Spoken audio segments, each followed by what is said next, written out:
ইমোশনের একটা পার্ট। তারপরে আমি ভেবেছিলাম যে আর হবে না, মানে আর করতে পারবো না আমি এটা।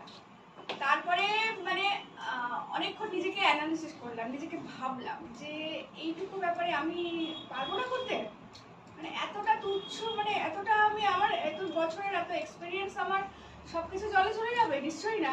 তারপরে আমি আমার নিজেকে ভাইব করে আবার ঠিকঠাক মানে প্রজেক্ট করে নিয়ে অ্যাট লাস্ট আমি কালকে রাত্রি 9টায় বাড়ি ফিরেছি। ফিরে আবার আমাকে ফোনও করেছিল, কমপ্লিট করলাম, হলো, থ্যাংক ইউ। আর তার জন্য যে সাহসটা আমি পেয়েছি, এবং বলা যায় কিছুদিন 2-3 দিন ধরে আমার সাথে আমার ইন্টারাকশন হচ্ছিল, ফোনে কনভারসেশন হচ্ছিল। আমি কিছুদিন মধ্যে মানে কিছু আগে থেকে কিছু কারণে আমার নিজের পার্সোনাল কারণ, অসুস্থতা, মায়ের অসুস্থতা, যেগুলো সবারই থাকে, যেগুলো মধ্যে মানে সবাই ইনভলভ থাকে, তো এইগুলোর জন্য আমি কিছুটা মানে আমার নিজের কনফিডেন্সটাকে হারিয়ে ফেলছিলাম, যে আমি পারবো না, মনে হয় আমি পারবো না। এই কনফিডেন্সটা আমাকে মনে হয় আমি এটা যদি করতে পারি তাহলে আমার কনফিডেন্স ফিরবে। দেন আই গট, তার জন্য অশেষ ধন্যবাদ স্যারকে। Thank you.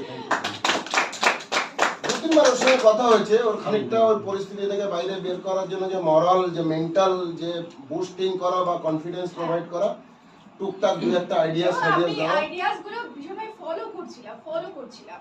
ফলো করতে বললাম যে হ্যাঁ ঠিকঠাক যাচ্ছে। হ্যাঁ, থ্যাংক ইউ। আমি মোস্ট ওয়েলকাম। আপনার অনেক